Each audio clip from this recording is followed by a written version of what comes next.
cuantas caras liberales.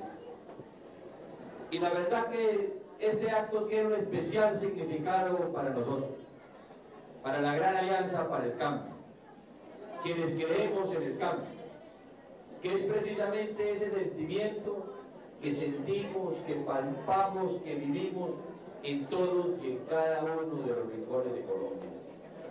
Y si hablamos de cambio, es porque no nos gustan las cosas como van. Si hablamos de cambio, es porque no nos gusta el gobierno del doctor Samper y del doctor Serpa. Si hablamos de cambio es precisamente porque este gobierno hace 4 años nos ofreció a los colombianos empleo, y lo que tenemos hoy 4 años después es 1,5 millones de desempleados en Colombia. Que si hablamos de cambio es porque no nos gusta un gobierno que nos habló de justicia social, y resulta que este gobierno, el del doctor Serpa y el del doctor Samper, que hablaron del salto social, del pacto social, terminó siendo el del atraco social, porque dejaron de invertir en los sectores más pobres y más marginados. Que si hablamos de cambio, no nos gusta un gobierno que hace 4 años nos dijo que era el gobierno más transparente, más claro y más diáfano, y terminó siendo el gobierno más corrupto de la historia política de Colombia. Que si hablamos de cambio, es porque no nos gusta este gobierno del doctor Serpa y del doctor Samper, que nos dijeron que nos iban a traer la paz a Colombia. Y hoy tenemos los mayores índices de violencia en nuestros campos y de inseguridad en nuestras calles y en nuestros barrios. Por eso hablamos de cambio, y por eso decimos que el cambio es ahora. Y por esa misma razón es que hemos conformado esta gran alianza. Esta gran alianza que, como lo dijo Alfonso Valdivieso, desde el 15 de marzo comenzamos nosotros a impulsar a lo largo y ancho del país. Una gran alianza en que hemos convocado a los amigos del liberalismo, a los amigos del conservatismo, a los sectores independientes, como representa Ingrid Betancourt y Margarita Londoño, a los sectores como los cristianos, que nos acompaña el senador Chamorro, a sectores independientes como el Grupo Vamos Colombia, que aquí nos acompaña el senador Arena, los evangélicos, la Alianza Democrática M19, que entra a participar también en esta gran alianza, en fin, todos y cada uno de los colombianos que creemos en el cambio. El cambio es la razón de ser de esta gran alianza. El cambio es nuestra causa. El cambio significa, como hemos insistido, empleo y justicia social. Por eso hemos convocado a esta gran alianza. Y aquí yo quiero hacer mención con relación a lo que tiene que ver con los amigos del Partido Liberal. En alguna ocasión, hace algunos días, algún colega periodista me hacía la pregunta que cómo calificaba yo a los liberales que me estaban acompañando en este proyecto político. Y yo le decía a él que los calificaba como unos grandes colombianos, como unos grandes patriotas que han entregado todo espíritu personalista, porque llegó en Colombia el momento de dejar atrás los personalismos para pensar en el país. Y que por eso yo le decía a los amigos del liberalismo, y le decía, y le reitero hoy aquí a alguien, como todos ustedes que nos acompañan, a Roy Barreras, que por mi sangre corre la mitad de sangre liberal.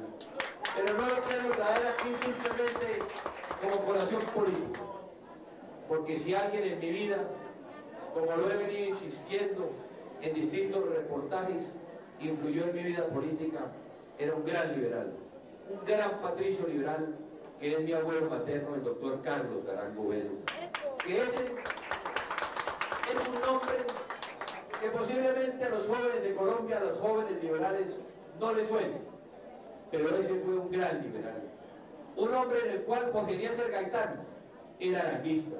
Jorge Eliezer Gaitán pertenecía al grupo político de Carlos Arango Vélez, un hombre que se enfrentó a la reelección, como lo estamos haciendo hoy aquí, en esta gran alianza por el cambio. Un hombre que se enfrentó a Alfonso López Pumarejo, y que recibió en el año 1942 el respaldo del Partido Conservador. A Carlos Arango Vélez lo acompañó todo el Partido Conservador y mitad del Partido Liberal en contra de la reelección de Alfonso López Pumarejo. Otra hubiera sido la historia de Colombia si Carlos Arango Vélez llega a la presidencia. Entonces, por mi sangre no corre cualquier sangre liberal, sino una de los grandes patricios y de los grandes oradores, como era el doctor Carlos Arango Vélez. Y por eso yo siempre digo que la primera liberal que me ha acompañado en todas mis campañas ha sido precisamente mi madre, doña María Cristina Arango. Y si hay otra liberal que me acompaña hoy, es precisamente Nora, mi señora, que también me acompaña como la segunda liberal permanentemente en toda esta lucha que libramos por la carrera política. Por eso, yo digo que tenemos y que tengo la autoridad moral de convocar al Partido Liberal. Primero, porque un hombre como mi padre, como Misael Pastrana Borrero, fue un hombre que le respetó como le correspondía los derechos al liberalismo en la presidencia de Colombia. Que nadie nunca podrá decir, ningún liberal podrá decir que Misael Pastrana no fue respetuoso de los derechos del liberalismo.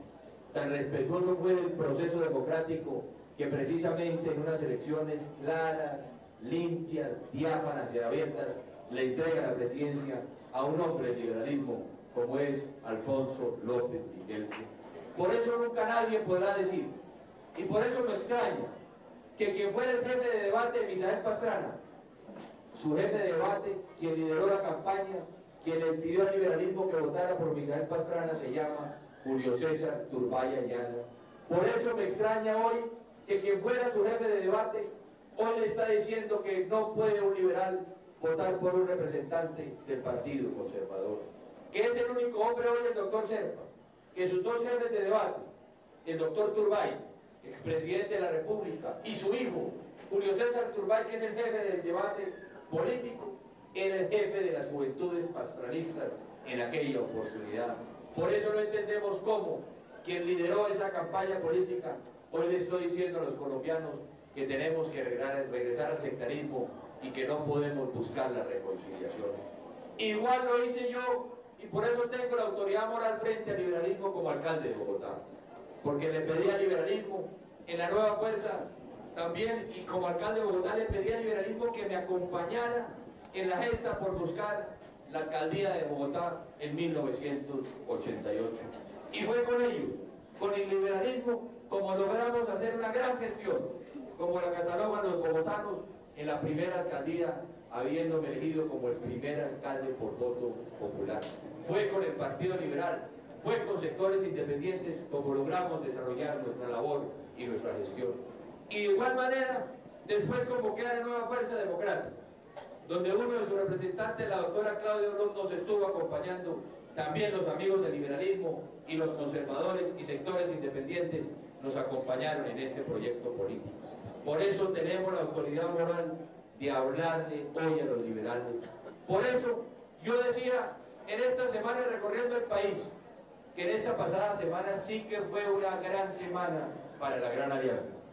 En que la Gran Alianza la semana anterior recibimos en primera instancia la adhesión del grupo de los independientes, con Ingrid Betancourt, con Margarita Londoño, que recibimos a Luis Alfonso, a Parmeño Cuellar, en fin, al grupo denominado Los Independientes.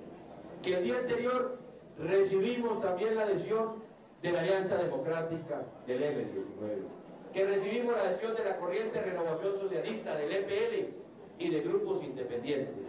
Pero para mí tenía un especial significado la adhesión del M19, porque ese grupo político que nació a la vida pública supuestamente en las elecciones del 19 de abril, en que se eligió presidente de Colombia Misael Pastrana, 28 años después, ese mismo grupo político que nació a las armas hace un acuerdo de reconciliación con la Gran Alianza para el Cambio. Resulta que 28 años después, en un gesto contrario, lo que convoca es al sectarismo y a la violencia política en este país. Por eso hemos insistido en que la Gran Alianza, esa es la gran diferencia que tenemos con el otro candidato. que aquí en la Gran Alianza no es un grupo excluyente, sino convocante, que estamos buscando la reconciliación, y ese es el llamado que le hemos hecho a todos los colombianos, y es con ellos que vamos a trabajar. Por eso la Gran Alianza habla del cambio, porque queremos precisamente un gobierno que genere empleo, no un gobierno que continúe con una política de desempleo, un gobierno que les pueda decir a ese 1.300.000 colombianos que hoy deambulan por las calles que vamos a generar una política para que le podamos generar de nuevo empleo a los colombianos. Un gobierno que dijo que iba a invertir en los sectores más pobres y que los abandonaron. Por eso hablamos de cambio, porque en nuestro gobierno queremos volver a invertir en los sectores más pobres y más marginados. No puede ser posible que en este gobierno pasamos de tener 14 millones de pobres a tener 18 millones de pobres, que hoy el país tiene 4 millones más de pobres que en 1994. Por eso la primera obligación del próximo gobierno es generar empleo y es hacer inversión social. Hacia allá es donde queremos centrar los esfuerzos del próximo gobierno. Y empleo fundamentalmente significa tenderle la mano, en especial a la mujer jefe, cabeza de familia. Es a ella, de la mano con los jóvenes, donde vamos a buscar que tengan la prioridad en el nuevo empleo. Por eso hemos hablado de rebaja en los impuestos, que cada nuevo empleado que los den hoy en día el sector privado va a poder rebajarlo del impuesto de la renta. Que hoy el empresario puede decidir o si paga impuestos o si paga un salario, o si paga impuestos o le da la posibilidad a una familia colombiana de que pueda vivir. Por eso hemos hablado de la rebaja de los impuestos, porque el impuesto del IVA es el impuesto que más pesa sobre la clase media y las clases pobres de Colombia. Que si bajamos el IVA, como lo hemos venido proponiendo, del 16 al 12%, manejando el déficit fiscal, vamos a reactivar la economía, porque la gente tendrá más plata, la gente podrá comprar más, la gente podrá invertir más, y de esta manera vamos a comenzar a reactivar la economía. Y que si hablamos de empleo, también tenemos que mirar al sector campesino colombiano. Si hablamos de empleo, tenemos que buscar tenderle la mano al 40% del país que sigue viviendo en las zonas rurales de Colombia. Porque si le tendemos la mano al campesino, al sector agrícola, al sector ganadero, vamos a generar empleo, vamos a darle crédito, vamos a darle tecnología, vamos a darle maquinaria, y de esta manera vamos a generar de nuevo el empleo que necesitamos en el campo colombiano.